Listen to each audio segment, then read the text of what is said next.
Muy buenas noches a todos. Tengo el honor de presentar a un periodista deportivo, además que es cofundador del portal de 50.com. Además ha escrito varios libros de divulgación de fútbol y de todo este lindo deporte. Muy buenas noches, Felipe Valderrama, ¿cómo te encuentras? Bien, bien, muchas gracias por la invitación y acá dispuesto a hablar de fútbol, que es lo que más nos gusta hacer. Sí, es que es el deporte que más nos gusta a los colombianos, ¿no? Es una tradición.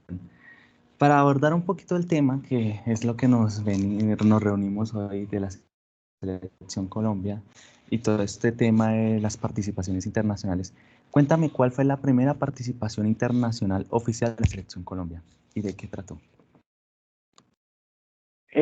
Bueno, la selección Colombia, digamos que como tal, digamos de pronto la que primero se tiene en cuenta fue una selección que participó en un torneo panamericano de fútbol.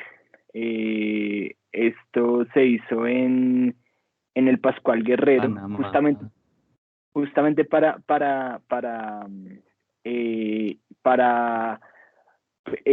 inaugurar el Pascual Guerrero fue que se hizo esta selección, participaron Panamá, México, Argentina, Cuba, Ecuador, y digamos que esta fue, digamos, como la primera participación como tal de una selección Colombia, porque fue en el 36 cuando finalmente la FIFA reconoce a la de fútbol para que sea el ente que maneje el fútbol colombiano.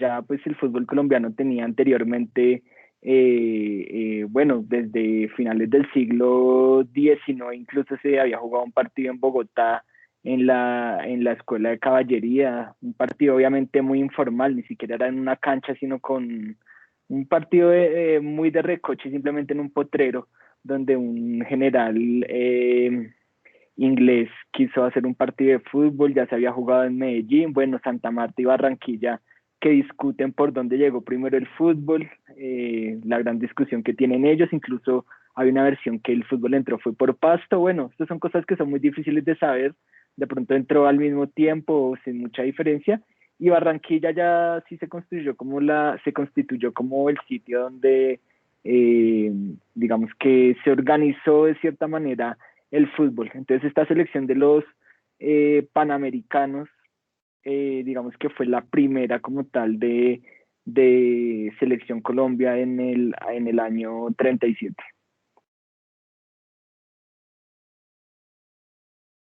Un dato curioso y además desconocido por muchos aficionados del fútbol, este tipo de participaciones. Hay un dato curioso que es que Millonarios cuando se fundó representó a Colombia en los Panamericanos de Panamá. ¿En unos qué, perdón? Panamericanos en Panamá. Sí, digamos que se acostumbró mucho a que los clubes o la base de un club fuera la que participara porque pues en cierto momento había mucha desorganización. Como le digo, hasta el 36 es que la FIFA aprueba a la de fútbol y digamos que las primeras selecciones Colombia, sobre todo en los 40, 50 y 60, no hubo verdaderamente un proyecto y pues hubo una razón muy importante y es la disputa, la disputa política que hubo entre la de fútbol y la de mayor. Recordemos que en el 48 unos señores encabezados por Alfonso Senior y otros crean la I mayor para crear un campeonato profesional. En la de fútbol estaban las ligas departamentales y algunos otros equipos que era fútbol aficionado y no estaban de acuerdo con profesionalizar el fútbol.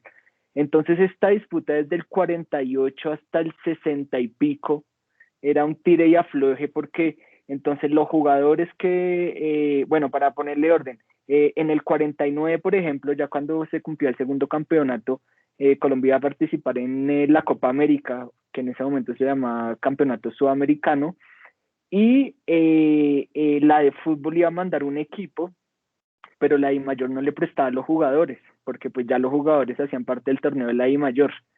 Entonces el Junior fue el que fue a representar a esa selección Colombia, se desafilió de la I mayor, por eso el Junior no participa en el campeonato del 49, sino se arma otro equipo en Barranquilla que pues tuvo muchos problemas económicos, y el Junior es el que hace Sudamericano.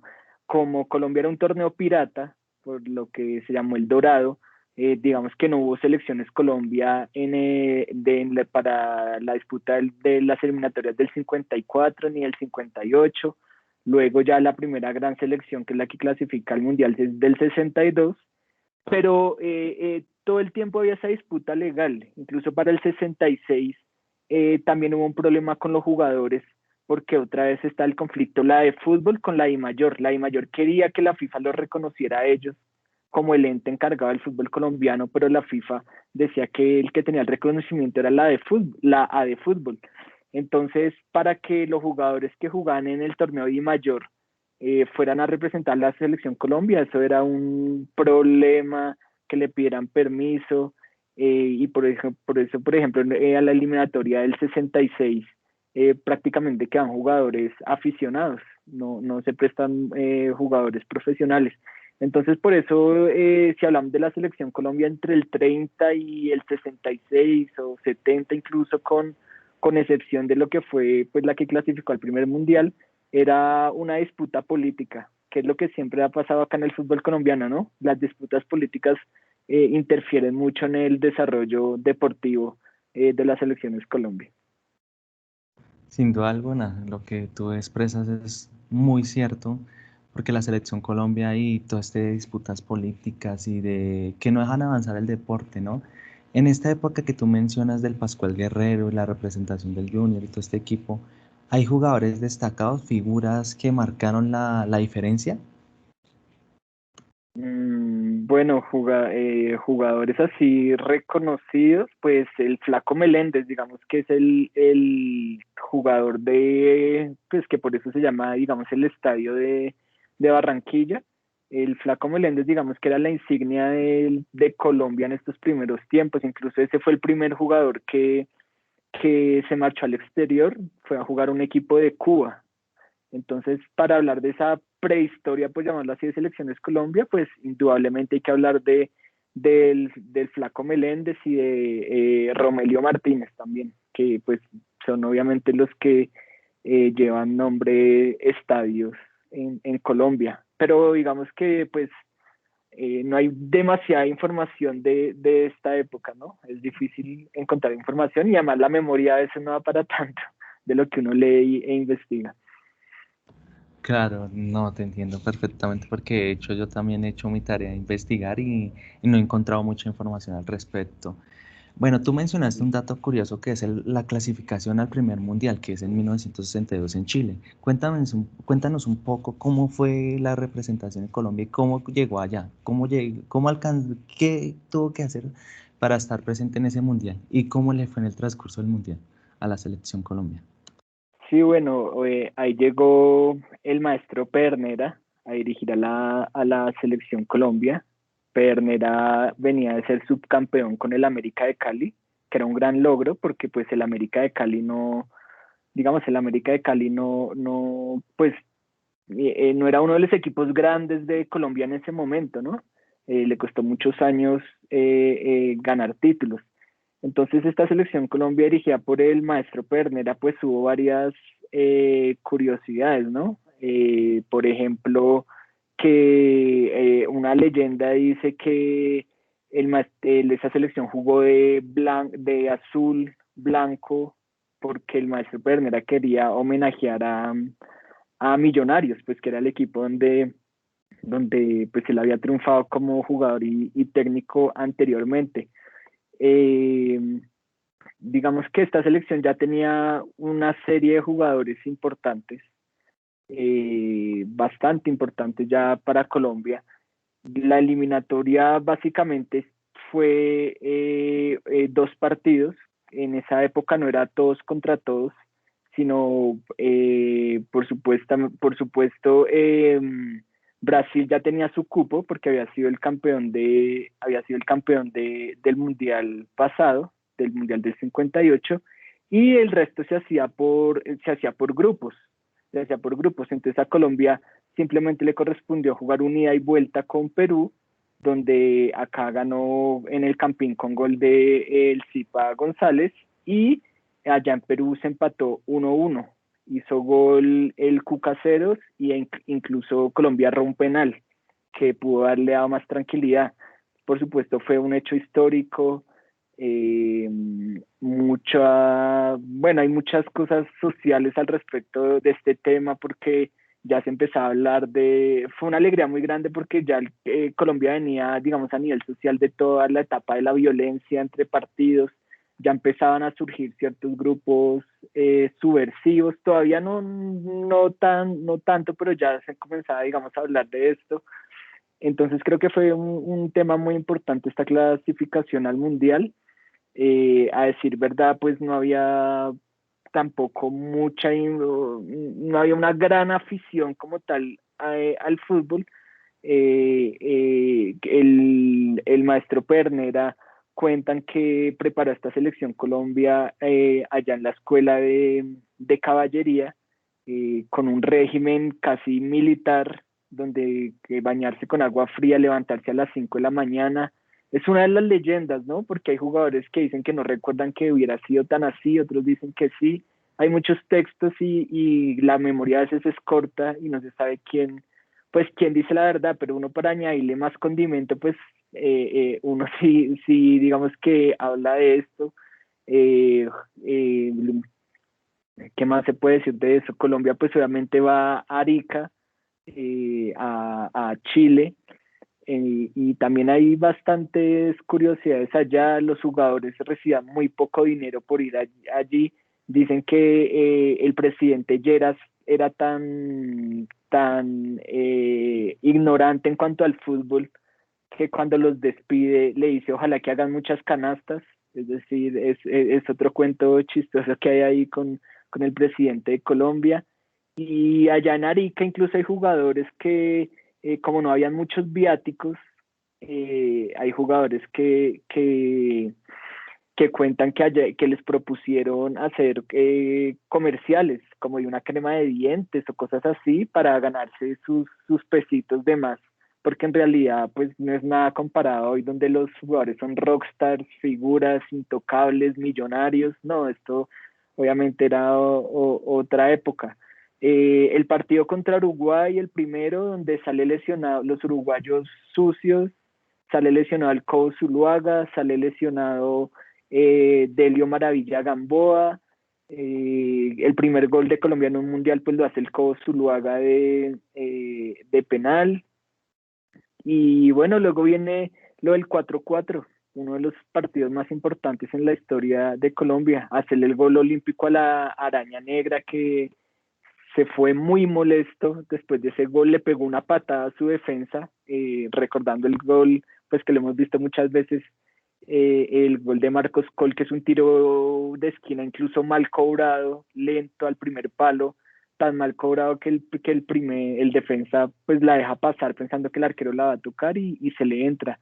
Marcos Col, algún jugador alguna vez contó que ni siquiera los saludó, que estaba bastante molesto por ese día, por ese resultado. Entonces creo que es como el primer granito de una selección Colombia, ese gol olímpico y ese 4-4 contra la Unión Soviética, que tenía el CCCP, que pues las siglas en ruso, y acá se le hizo mofa eso, y decían que la camiseta decía era con Colombia casi perdemos. Entonces varias historias dejó ese mundial que bueno, pues finalmente termina con una goleada en contra Yugoslavia, 5-0, pero bueno, una primera participación y pues gracias al maestro Pernera y por supuesto jugadores para recordar, el Caimán Sánchez, que ya era experimentado, el Cobo Zuluaga, ¿quién más? Carlos Aponte, Marcos Col, pues el gol, el Cucaseros, Marino Klinger, Delio Gamboa, que pues era la figura de Colombia, pero pues salió lesionado en ese primer partido, el Zipa González, bueno, varios jugadores allí que han sido importantes en la historia de Colombia. Y pues el maestro Pedernera, que yo siempre digo, los argentinos son nuestros padres futbolísticos en todo sentido. Pedernera nos llevó al Mundial, Peckerman nos llevó a dos mundiales, lo que vino a hacer acá Bilardo con el Deportivo Cali, lo que vino a hacer, lo que vino también a hacer en Atlético Nacional Subeldía. Bueno, yo siempre considero a los argentinos como nuestros padres, por eso no entiendo a veces por qué la gente futbolísticamente hoy colombianos odian tanto a los argentinos y les debemos mucho a ellos. Sin duda alguna, o sea, los argentinos son los que han hecho grande este fútbol, además de la época también del Dorado que se menciona algo. Bueno, tú mencionaste un tema interesante que es lo de la araña negra y el gol olímpico, porque recordemos que Leen Yassin fue considerado el mejor portero de su época, ¿no? Y no solo eso, él fue el único arquero en el mundo hasta ahora que se ha ganado un Balón de Oro y fue un año después de dicho mundial en ese sentido. ¿Cuál fue la primera presentación que tuvo la selección Colombia en Copas Américas y cómo les fue? En Copas América, bueno, en Copas América, digamos que al comienzo se llamaba Campeonato Sudamericano, ¿no? Y Colombia eh, llegó aparte, es digamos un campeonato que se jugó desde el 16, pero prácticamente siempre lo jugaban Uruguay, Brasil, Argentina, después se metió Chile.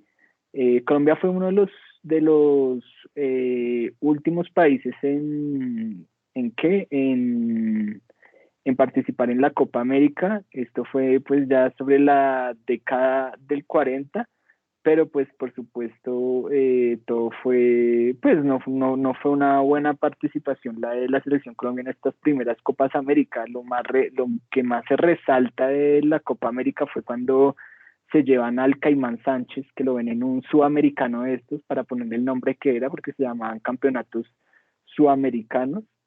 Eh, entonces, cuando lo ven allá en un campeonato sudamericano es que se lo llevan a San Lorenzo de Almagro, pues el primer colombiano en jugar en Argentina, ¿no? Obviamente. Y bueno, esas Copas América que se hacían cada dos, eran como muy desordenadas, se hacían cada 2 años, pero incluso algunas se jugaron dos el mismo año o se jugaban al año siguiente.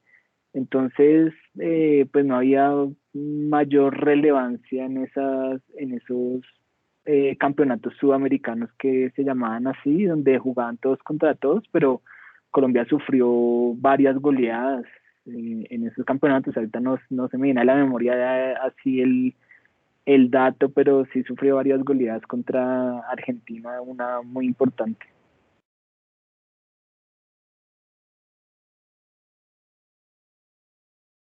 Muy interesante el tema que planteas, porque sin duda alguna es ver cómo el inicio del deporte fue algo desordenado, ¿no? Como las grandes ciudades y metrópolis, que recién que empiezan en desorden y es después en el camino que se van organizando. Hay un dato curioso, como que cuentan mucho, es que en el 86 la selección Colombia tenía el repechaje para ir al Mundial del 86, en el 85, perdón, adelante un año. En el 85 tenía el repechaje para ir al Mundial del 86. Y además, ese Mundial lo había ganado Colombia. Esto de, o sea, como tal, le han concedido la sede a Colombia. Cuéntanos un poco si esto es un mito, es verdad, o es simplemente farándula que se ha hecho en el medio, o si efectivamente Colombia tenía el Mundial y por qué no se realizó aquí el Mundial. Eso sí tiene bastante mito. Yo he investigado muchas cosas sobre este tema. Como siempre digo, hay muchas versiones. A Colombia ese mundial pues lo consigue Alfonso Senior, pero el que le da el mundial a él es pues un histórico presidente de la FIFA, que es el inglés. Ya busco acá el nombre, ahorita se los doy, porque Alfonso Senior pues fue muy importante, ¿no? Alfonso Senior llegó a ser miembro del comité ejecutivo de la FIFA en el año 70. Stanley Rose es el presidente de la FIFA. Y él llegó a ser, pues digamos que importante, pues el directivo más importante del fútbol que ha tenido Colombia. ¿Cómo será de importante pues la historia que hay acá de cuando acusan a Bobby Moore de robarse un brazalete en el Hotel Tequendama, y por la relación que hubo entre Stanley Rose y Alfonso Senior, Bobby Moore, que lo iban a detener en Colombia y lo iban a dejar en una cárcel, pues termina en la casa de Alfonso Senior, ¿no? Pasando allí unos días mientras se aclaraba ese tema del brazalete, que eso también es algo que tiene bastante mito, ¿no? Eso fue en el 70 cuando pues Inglaterra iba a defender su título mundial en México y vino acá a jugar unos amistosos. Entonces, volviendo al tema de la sede, a Colombia le dan la sede en el 74.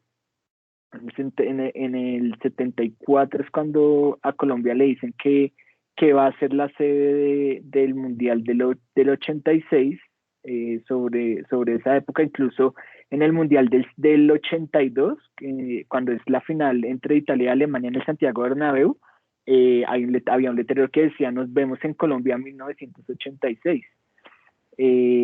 Pero acá pues también hay una declaración que se pega mucho la gente de Alfonso Senior cuando dice que yo quería para Colombia algo importante y Colombia me falló, y que el presidente luego dice que la plata es mejor para hacer hospitales y qué tal. Acá en Colombia hay mucho mito que le echan la culpa al presidente de ese momento, al presidente de Colombia, que supuestamente él no quiso hacer el mundial porque sí, porque por pereza o porque no había plata y demás.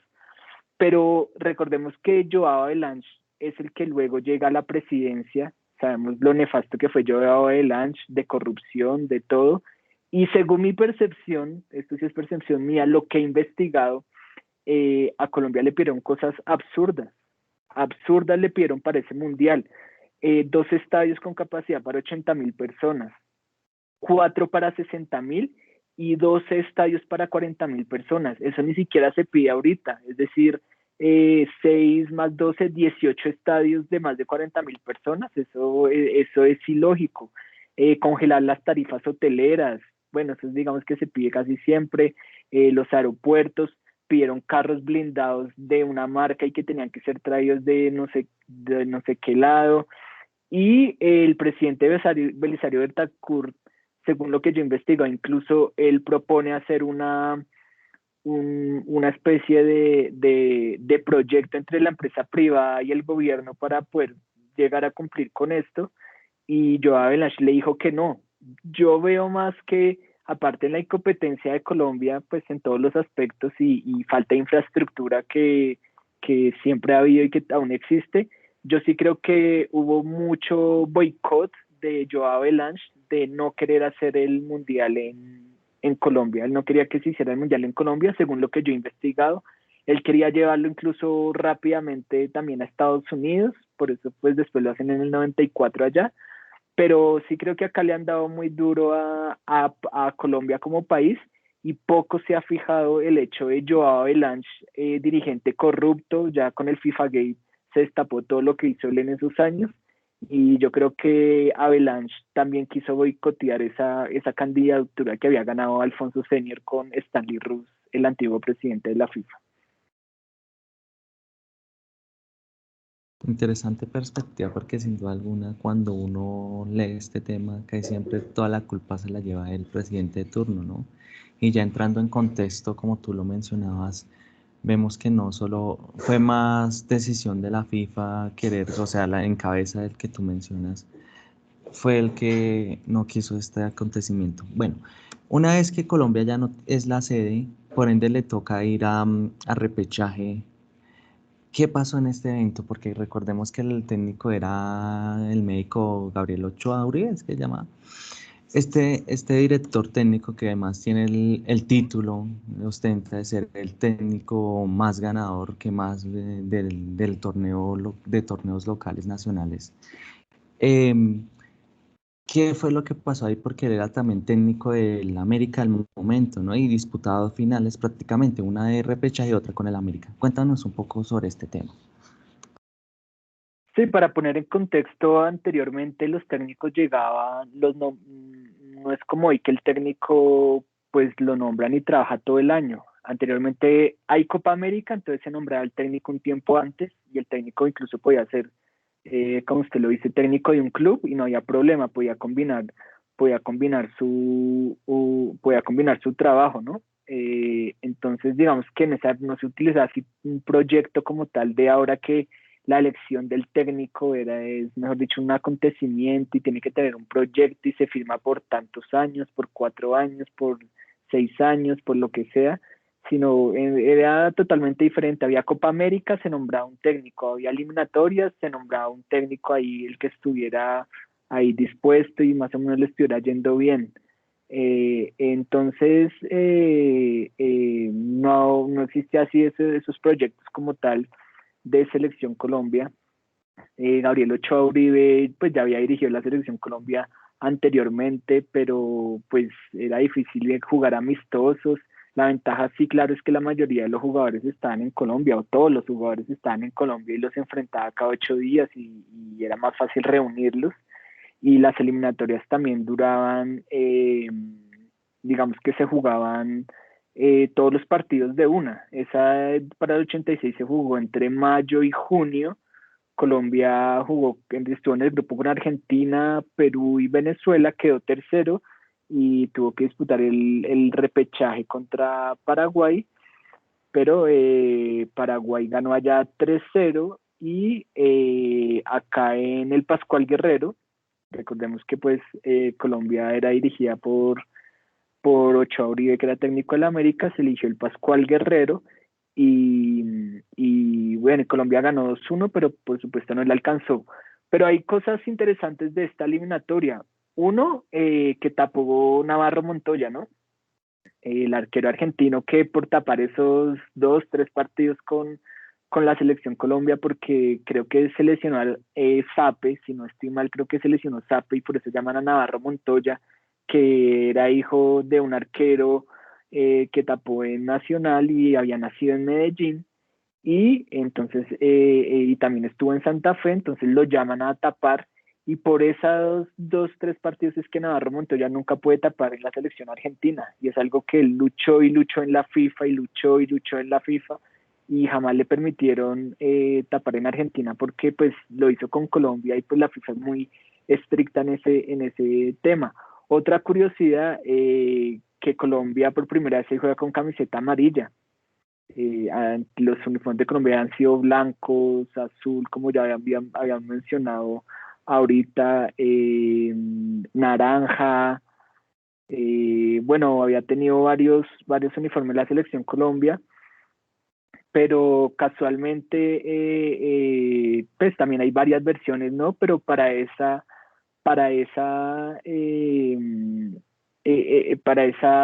eliminatoria fue una de las primeras decisiones que se tomó, era la camiseta amarilla y pantaloneta azul y medias rojas. Entonces, el diseño incluso es una camiseta cuello tortuga que no fue diseñado por una marca deportiva, sino fue diseñado por una prestigiosa diseñadora colombiana que se llama María Elvira Pardo, y Amparo Grisales salió en unas revistas posando la camiseta de la selección Colombia. Ya después llegó Adidas, pero digamos que la primera camiseta así amarilla fue esa cuello tortuga. Entonces creo que según unas versiones el médico Gabriel Ochoa quería darle identidad a Colombia, entonces pidió la camiseta amarilla, como lo que hablamos ahorita que le habían quitado esa sede a Colombia, entonces querían como reforzar el ambiente nacionalista, entonces por eso ese uniforme tan con la bandera de Colombia, amarillo, azul y rojo. Creo que esos son dos datos interesantes que dejó esa eliminatoria donde también estuvo el Pipa de Ávila, estuvo, ¿quién más? Wellington Ortiz. En esa eliminatoria creo que alcanzó a jugar un partido el Pibe Valderrama. El Pibe Valderrama pues todavía no era así hombre como tal de selección. Digamos que Joneison Castaño también estuvo en esa eliminatoria, uno de los talentos más grandes que ha tenido Colombia, pero que por su indisciplina se perdió en el camino. Estos son así como datos interesantes que dejó esa eliminatoria. Importante estos datos que mencionas porque podemos visualizar más o menos cuándo es que empieza a darle la institucionalidad a la selección Colombia, que nos llena de orgullo y que siempre estamos ahí pendientes, que siempre de los amores y los sufrimientos, ¿no? Mm, Sí. ¿Cuándo es que se empieza a notar la figura del 10 en la selección Colombia? O sea, ¿es con la llegada del Pibe Valderrama como tal o ya había anteriores, habían antecedentes sobre ese hecho? Porque es que siempre se asocia la 10 con el Pibe Valderrama, ¿no? Pero sin duda alguna tuvo que haber un hecho en el que antes jugadores ostentaron esa camiseta y esa posición como tal, porque no sea la camiseta, sino la posición como tal del 10. No, sí, claro, pues antiguamente pues el 10 era un jugador pues fundamental, pero digamos que nunca se había, pues nunca había tenido tanta trascendencia como el Pibe Valderrama. Pues el propio Marcos Col del que hablamos ahorita pues era digamos un volante ofensivo, estuvo el maestro Jairo Arboleda, Hernán Darío Herrera también fue importante, Bernardo Redín, estuvo Diego Edison Umaña, digamos que varios volantes creativos, pero obviamente con la llegada del pibe que Maturana pues le da esa responsabilidad y juega esa gran Copa América en el 87 allá en Argentina, donde lo escogen el mejor jugador de América. Pues ahí el pibe tiene desde el 87 hasta el 98, 11 años, donde él fue el portador de la 10 y es el símbolo, digamos, el símbolo de esa camiseta 10 colombiana, pues es el pibe Valderrama y es difícil quitársela. Muchos no quieren al pibe Valderrama, pero es un símbolo obviamente importante. Si uno piensa en la 10 más Selección Colombia, eh, no sé las generaciones de ahora, pero pues más o menos los que tenemos de 30 para arriba pensamos en el pibe Valderrama, ni siquiera pensamos, lo asociamos primero la 10 más Selección Colombia, primero al pibe que a James Rodríguez, que pues obviamente ha tenido una carrera pues también brillante, pero sí, el pibe creo que fue ese primer gran referente llevando esa 10.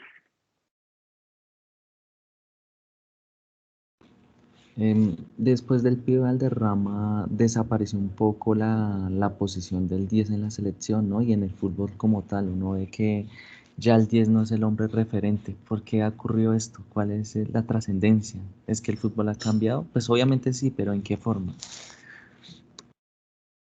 Sí, claro, el fútbol ahora hubo muchos jugadores, el pibe dejó digamos, un gran legado, pero acá, no sé, en Colombia siempre pasa, no en Colombia, sino realmente en el fútbol siempre es el reemplazo de. Entonces el pibe Valderrama ya se va en el 98, entonces siempre, ¿quién va a ser el reemplazo del pibe? ¿Quién va a ser el reemplazo del pibe? ¿Quién va a llevar la 10? La 10 eso la llevó todo el mundo, muchas personas, o no necesariamente la camiseta, sino también la posición. Eso por ahí pasó Neider Morantes, Arley Betancourt. Yo incluso hace poco hice un artículo sobre eso, donde a varios en algún momento le dijeron, no, este sí va a ser el 10. Incluso a Frankie Oviedo, que no era un 10, sino era un volante más mixto, también le dijeron, a Mayer Candelo por su gran calidad, y pues aunque era zurdo, también que va a ser el nuevo conductor de la selección Colombia. John Mario Ramírez en algún momento cuando había sus mejores partidos con Millonarios también, que este puede ser el que conduzca la selección Colombia. eh, Pachequito también, pero digamos al que más le dieron esa responsabilidad de ser el 10 y porque Maturana lo dijo públicamente y creo que le lanzó una presión muy grande, creo que se equivoca Maturana, fue Giovanni Hernández.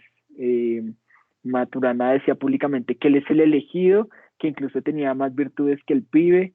Creo que la intención de él era darle confianza a Giovanni Hernández, pero pues creo que terminó teniendo un efecto contrario, entonces a Giovanni Hernández vivió con ese peso de que siempre lo comparaban con el pibe y por llevar la 10 y demás, y entonces le decían que no, que se arrugaban los partidos importantes, pero siempre hubo esa necesidad de buscar como el reemplazo del pibe Valderrama, que seguramente incluso lo estamos viendo ahora con las lesiones de James y más. ¿Y quién va a jugar de James? Siempre los hinchas um, periodistas tenemos ese afán de buscarle reemplazo a la gente, quién va a ser de este y quién va a ser de otro. Con respecto a la pregunta del 10, pues sí, el fútbol cambia, hoy el fútbol, yo tenía esta discusión con varias personas, algunos dicen que no, que el fútbol sigue siendo igual, yo sí no lo creo, yo creo que el fútbol ahora es un deporte más atlético, digamos en Colombia, en Sudamérica todavía se dan algunas licencias de un jugador relativamente lento que todavía puede brillar, pero no, es difícil ese 10 clásico como el pibe, esos jugadores que piensan porque ahora un jugador recibe el balón y ya tiene tres encima y obviamente la importancia del pibe era que tenía pues inteligencia en la cabeza para saber lo que iba a hacer antes de recibir el balón.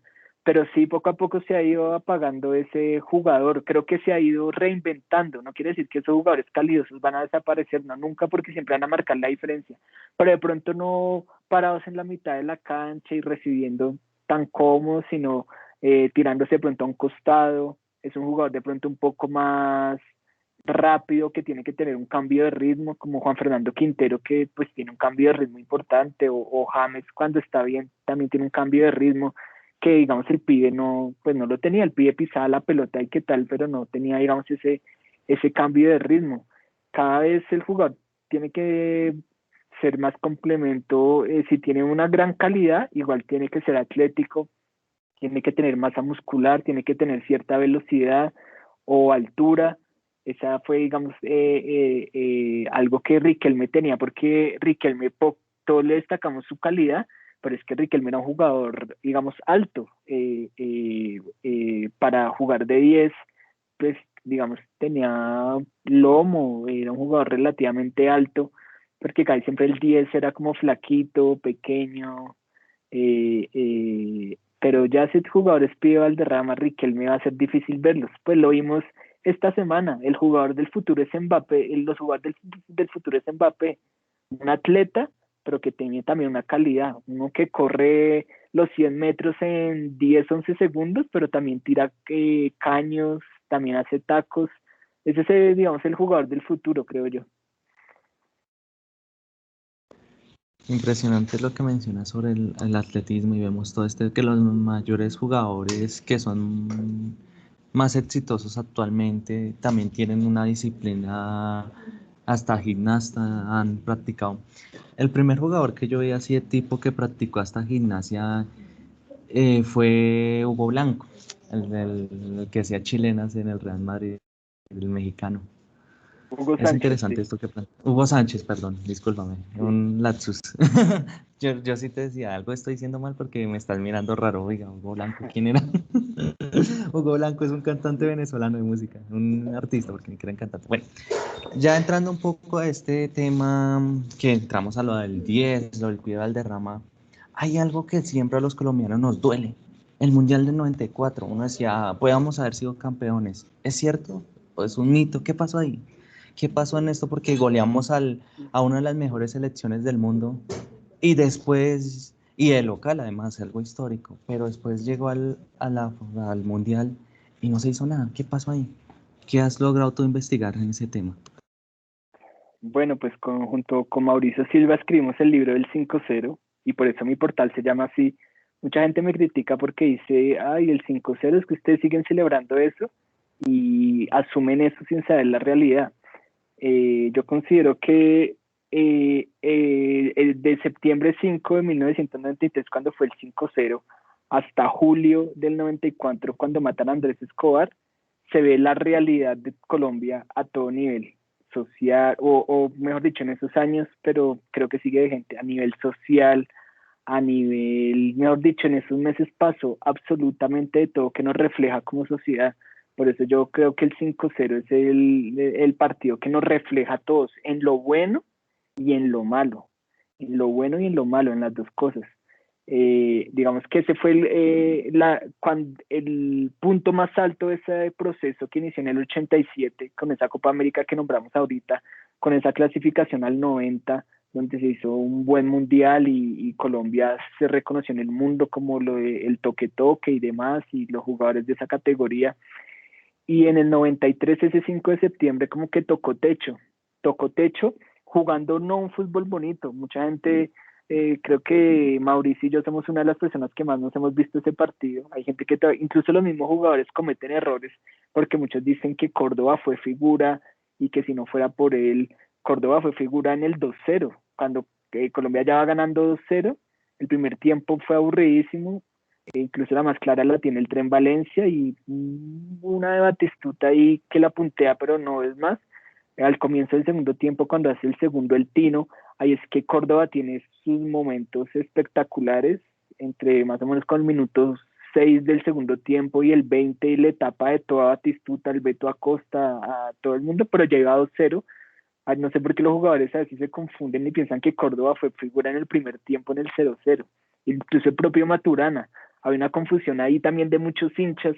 No sé, son como mentiras que se van volviendo verdad, pero pues yo tengo el partido muy claro en mi cabeza, al igual que Mauricio. Pero bueno, más allá de eso, pues es el 5-0 con un Tino en el Parma brillante, un Tren Valencia que se acaba de ir al Bayern Múnich, incluso un alemán lo tiene que ir a perseguir a por Buenos Aires para devolverlo, con un pibe Valderrama ya veterano, pero que pues manejaba los hilos del equipo y era el líder, un Córdoba que a pesar de haber tenido malas temporadas en Millonarios, eh, pues ya con el Once Caldas y con el América pues ya empezaba a afianzarse, el Coroncoro Perea y Alexis Mendoza muy bien, porque Andrés Escobar estaba lesionado, ya tenía una lesión en la rodilla, el Chonto Herrera pues uno de los mejores laterales, Wilson Pérez que es derecho pero marcada a la izquierda, Lionel Álvarez también en un gran momento, eh, y bueno, Freddy Rincón, que ya había sido figura en el Mundial del 90, ¿no? Entonces fue un partido donde Maturana incluso no hace ningún cambio. Para esto podemos hacer 10 programas para hablar de todo esto. Pero para resumir el cuento, pues yo sí creo que pagamos la primiparada. Pasan muchas cosas después de ese 5-0 a todo nivel. El gobierno usa el 5-0 para hacer propaganda política porque en ese momento estaban buscando a Pablo Escobar, por ejemplo. La fiesta del 5-0 allá en Buenos Aires la paga un narcotraficante, Justo Pastor Perafán. El presidente de la Federación Colombiana de Fútbol, Juan José Bellini, pues tenía nexos con los Rodríguez Orejuela. Maturana y Bolillo en noviembre del 93, es decir, después del 5-0. Eso es algo que no se vería hoy, ¿no? Ellos eran los técnicos, pues no técnico asistente, Maturana dirigía al América y Bolillo a Nacional. Entonces ellos acababan su relación con la Selección Colombia, a los 8 días podían enfrentarse, uno dirigiendo a Nacional y otro a la América. Y hay un partido donde Maturana dice que lo robaron en un partido y hay un cruce de declaraciones entre Bolillo y Maturana. Maturana lo suspende unos partidos por las declaraciones. Maturana dice que no va a dirigir a la selección Colombia. Entonces, bueno, eso fueron semanas duras. Mucha gente no se acuerda de eso. Y yo creo que era porque ambos tenían el ego arriba, como todos los jugadores. Después de ganar 5-0 y ser portada en todo lado, todos los jugadores dicen que no se creyeron el cuento, pero yo creo que sí se lo creyeron por todo lo que he hablado yo con ellos y con personas. Eh, y desde ese momento Colombia se convierte en los circos que van de ciudad en ciudad para mostrar. ¿A qué me refiero con eso? Colombia entre enero del 94 y junio, antes del Mundial, hace más o menos unos 20 y pico de partidos, por todo lado. Va a Europa, va a Medio Oriente, se la pasa en Miami jugando, hace partidos en Colombia, porque era el circo, era la selección de moda, la selección que hay que mostrar, y no perdía, y no perdía, solo perdió con un partido contra Bolivia en Armenia, y los jugadores eran unos que eran consentidos, y el patrocinador, que era Bavaria, les daba dinero por celebrar así. Entonces si celebraban así se ganaba un billete cada jugador. Y, o sea, una selección totalmente desenfocada. Eh, el Pibe Valderrama también tiene una lesión con el Junior, y para jugar una Copa Libertadores acelera dice que él va a jugar la Copa Libertadores, que no le importa, cosa que también creo que el Pibe Valderrama no llega del todo bien físicamente al Mundial del 94. Hay un robo en una gira, se presenta un robo en un hotel, y no, entonces los jugadores no, les dicen que se les perdió. Al parecer algunos jugadores dijeron un poco de más para que les diera, mejor dicho, eran los consentidos, les falta algo, no, acá les reponemos lo que les robaron. Porque Avianca Bavaria, perdón, había sido patrocinado desde hace poco. Y bueno, y pues el hecho que nota más lo desenfocado que estaba esa selección, pues es que antes de viajar al Mundial de Estados Unidos, están en Cali, los llevan a donde los Rodríguez Orejuela. Ahí hay diferentes versiones. Unos jugadores dicen que había mujeres, otros que solo fue una comida. Unos jugadores dicen que al final les dieron $30,000, 20,000, otros dicen que a él no le dieron plata, que les dijeron que hicieran campaña por Ernesto Samper. Y si uno se va, hubo jugadores que hablaron de Ernesto Samper, y ya sabemos todo lo que pasó los Rodríguez Orejuela y Ernesto Samper, porque eran las elecciones en ese momento. Entonces era una selección totalmente desenfocada en todo sentido. Patrocinador, para viajar al Mundial de Estados Unidos, Avianca hizo un tour donde usted podía viajar con los jugadores y quedarse en el hotel. Entonces los jugadores bajaban a desayunar y duraban 20 minutos firmando autógrafos. ¿Qué concentración es esa? ¿Qué concentración va a tener? Maturana, según dicen, decía que ya Colombia sabía que jugar y no estudiar los rivales. Algunos dicen eso, pues otros no, que a él solo le importaba cómo jugaba. Entonces creo que Colombia pagó muchas primiparadas en ese mundial, de ser favorito, de los patrocinadores aprovechar la selección de moda para jugar 1.000 partidos antes del mundial. Y ahí fue donde nos estudió Estados Unidos, donde nos estudió Rumania, en toda esa mano de partidos que jugaron. Y bueno, y después lo de Barrabás Gómez, de la amenaza, porque era un momento de alto regionalismo. Todavía vivimos en regionalismo, pero en ese momento era especialmente los jugadores del América. Los Rodríguez Orejuela querían también a sus jugadores, querían a Harold Lozano, que fuera titular, por ejemplo, al Pipa de Ávila, que fuera titular, pero pues Maturana ponía a Barrabás, que era pues el hermano del Bolillo. Entonces decían, es que la rosca, porque es el hermano del Bolillo. Ponían está Leonel Álvarez. Yo creo que justo en ese momento sí estaba mejor futbolísticamente Harold Lozano y el Carepa Gaviria, pero pues cómo uno va a sentar a los que dieron la clasificación.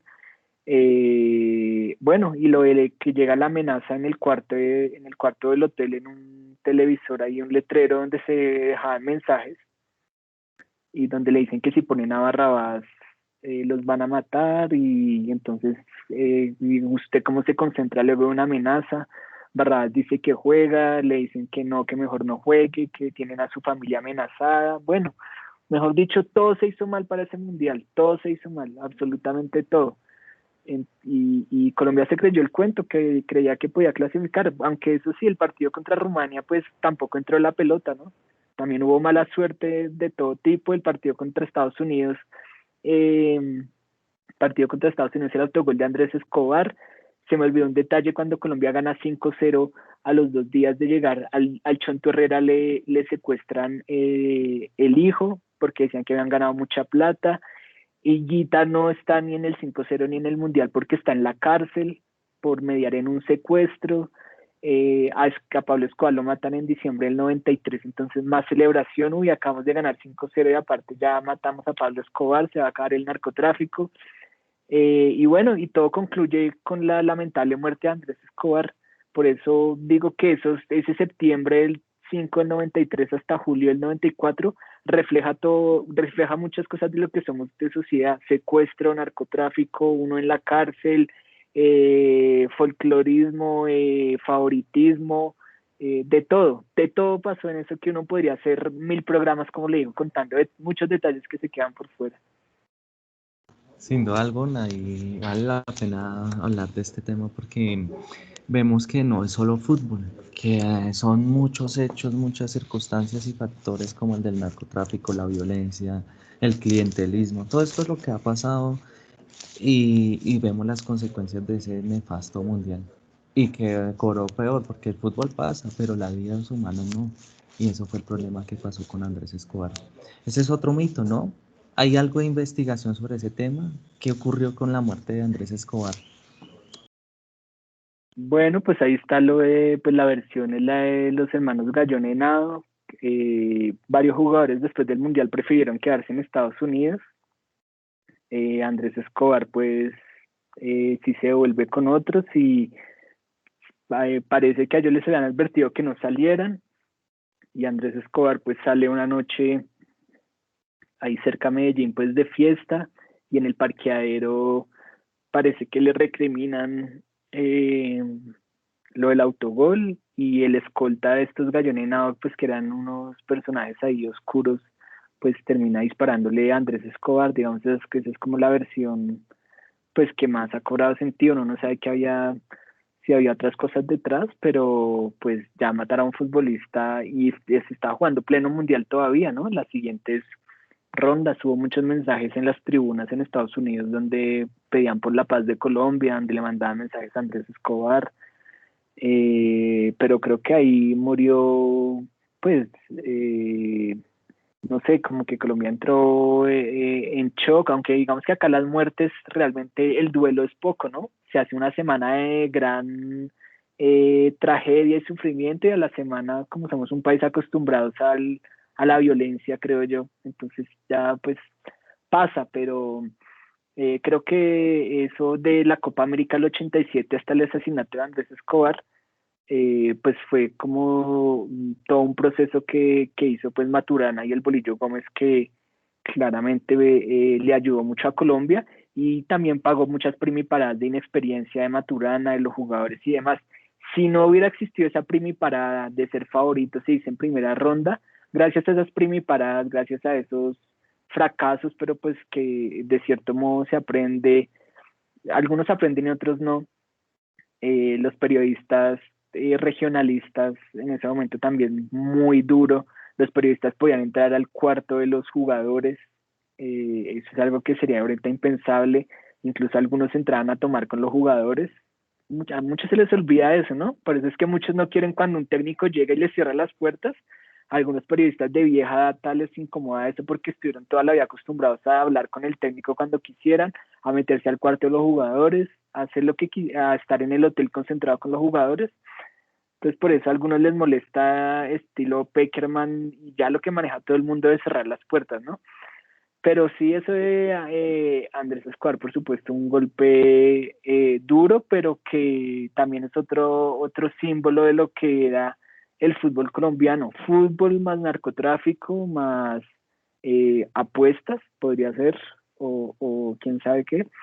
Y no, pues un tema muy duro, obviamente, ese de Andrés Escobar. Sin duda alguna, es algo que es de pensar y analizarlo y puede uno hacer, como te digo, miles, como tú lo dices, Fermín, miles de libros, miles de tipos de videos para hablar de ese tema. Bueno, cambiamos un poco la dinámica ya para terminar. Datos curiosos, por ejemplo, para ti, ¿cuál fue la selección con mejor equipo, con mayores posibilidades de jugar? Difícil esa pregunta. No, pues yo creo que la que me tocó a mí, la del 2014 de Peckerman, porque vuelvo y repito que los del 90-94 tenían experiencia en unas cosas, pero pagaron la primiparada de muchas primiparadas que hacen estos jugadores, pues ya en Europa ya saben un poco más de qué se trata la cosa. Pues la mejor que yo he visto, creo que la de Peckerman Brasil 2014, y eso que no estaba Falcao, ¿no? Eh, para ti, ¿cuál es el mejor jugador que ha tenido la selección Colombia? La selección, bueno, pues es que ya no los O vi si a todos, ¿no? eres Colombia en general, yo sé, pero en tu análisis, en la lectura, sí, Sí, obviamente pues es muy yo no, difícil de pues analizar. Yo no vi a Willington Ortiz, yo no vi a varios, pero no, yo sí creo que ahorita está muy caído, pero hace poco también tuiteé y mucha gente me criticó y demás, pero yo sí creo es que hay muchos jugadores, ¿no? El Tino Asprey ya lo que hizo fue monumental y demás, pero yo sí creo que para mí el mejor jugador en la historia de Colombia, así se retire mañana, es James Rodríguez. Es James Rodríguez, porque ser goleador de un mundial y la clase que tiene, que lo que me da tristeza es que puede, o todavía puede llegar más lejos, pero pues hay otras cosas que han tenido todos los jugadores, no solo James, ¿no? El Tino tuvo indisciplina, muchos jugadores les falta un poco más de disciplina y demás, pero para mí James Rodríguez es el mejor jugador en la historia de Colombia y un escaloncito abajo Falcao, pero es que creo que como jugador James eh, tiene mucha calidad y lo que hizo en un mundial es impresionante y en su primera temporada con el Real Madrid. Eh, Bastante interesante lo que plantea, sin duda alguna, lo de James Rodríguez, que es algo que la verdad no lo esperaba, pero Sí, buen no. análisis, la verdad. Sí, Muchos es van a excelente. criticar eso, que cómo así que James, que no sé qué. No, sí, no, pero está bien, o sea, esa es la libertad de expresión. Uno pensar y decir lo que piensa. Bueno, y para ti, ¿cuál ha sido la mayor debilidad de la selección colombiana? De todo ese transcurso, de toda la historia, ¿cuál ha sido el peor enemigo de la selección colombiana? O del fútbol Pues, colombiano en general. el peor enemigo de la selección Colombia, el fútbol colombiano, son los directivos. Eso no hay nada que hacer.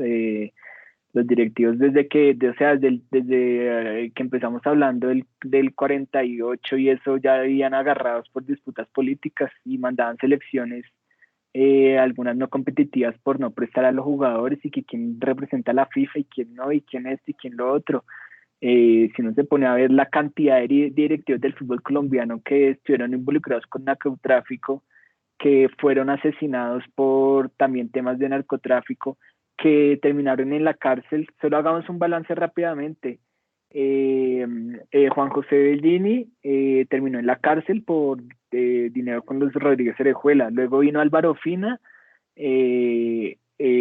Bueno, León Londoño antes de Bellini, que hizo cosas importantes, pero León Londoño sale de la federación porque no le dieron unas cuentas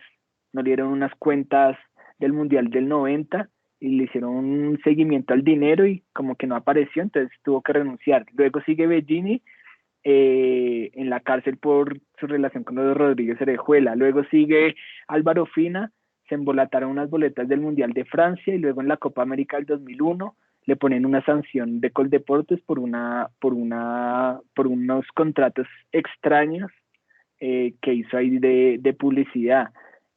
Astudillo sí no pasó mayor cosa.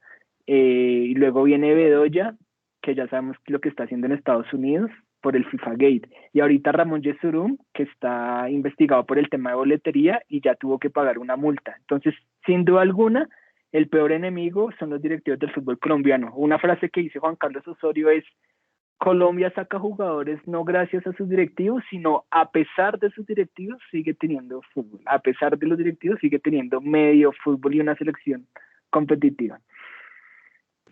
Fuerte crítica, pero que de verdad yo lo, lo comparto contigo. O sea, cuando el fútbol llegan los directivos, llegan con todo su equipo mercantilista y demás y traba el deporte, o sea, sobreponen la corrupción, sus amigos, sobre el talento. Eh, ya para despedirnos, mito, ¿verdad? Que el fútbol era mejor antes que ahora en talento. Y de verdad que era mejor. Bueno, yo recuerdo el fútbol más o menos, recuerdo algo del Mundial del 94, pero pues hubo gente que vio mucho. Yo tengo una teoría y es que uno los recuerdos a veces los maximiza.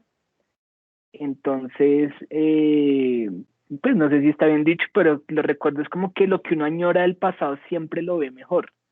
Entonces, por ejemplo, mucha gente dice, no, pues no, es que la selección del 90 yo como grité ese gol de Freddy Rincón, no sé qué, porque no sé, creo que esa nostalgia hace decir esas cosas que antes era mejor y demás. Yo creo que a nosotros, usted que creo que también es como de mi generación, supongamos que en el 2000, en unos, no sé, 20 años, Colombia llega a una semifinal del Mundial y todos, no, está la mejor selección de todo y de pronto vamos a decir, uy, no, es que yo como que grité el gol de James ante Uruguay, como eso no hay nada, porque como que ese recuerdo y lo que vivimos en ese momento nos trae una emoción, entonces no creo que sea ni mejor ni peor, simplemente es diferente, no le pongo de peor o mejor, sino es diferente. Sin duda alguna perspectiva interesante. Además, esto también lo podríamos analizar desde la filosofía, la sociología, la antropología y podríamos efectivamente llegar a la conclusión que tú has llegado. Bueno, Felipe, no me queda más sino agradecerte por participar y contarnos, o sea, brindarnos tu conocimiento del fútbol y tanto histórico como tus perspectivas. Te agradezco por esta participación. Bueno, muchas gracias, Cristian, pues ojalá le guste a la gente la charla, que sigan el portal del 50.com, donde contamos anécdotas, todo este tipo de historias, estadísticas y demás. Yo soy un amante de la historia, entonces creo que chévere contar la historia del fútbol en el 50.com para que nos sigan y bueno, muchas gracias por la invitación. Sin duda alguna, entonces, sí, si quieren, o sea, si les gusta este programa, ya saben, súper conectadísimo a ese portal. Y sin duda alguna, pues de pronto a futuro tendremos más charlas y una próxima invitación para que charlemos sobre otro tema de fútbol en general. Un abrazo y que tengas buena noche. Bueno, lo mismo. Hasta luego.